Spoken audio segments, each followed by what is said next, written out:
Не доаѓаш на собирањата, доаѓаш кога имаш потреба, не доаѓаш кога се чита Светото писмо, кога се споделуваат сведоштва, пак кога имаш потреба доаѓаш, си одиш кога сакаш, како да си во некој фризерски салон, како да си во некој риболовно друштво.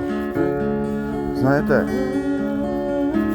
Исусовото дружба е слободна, бесплатна, не се наплаќа, ти не плаќаш ништо, а суштински после плаќаш ти за се.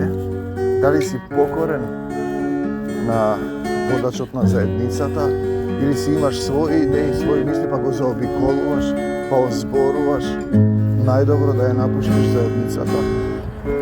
Затоа што Исус вели со стап да дојдам или со сладок збор. Сладок збор е водачот на заедницата, кој потоа станува горчив од како ќе се изведе, а со стапе отпосле ќе ти се случуваат работи во животот за да научиш, да разбереш што значи покорност кон Исус, лојалност.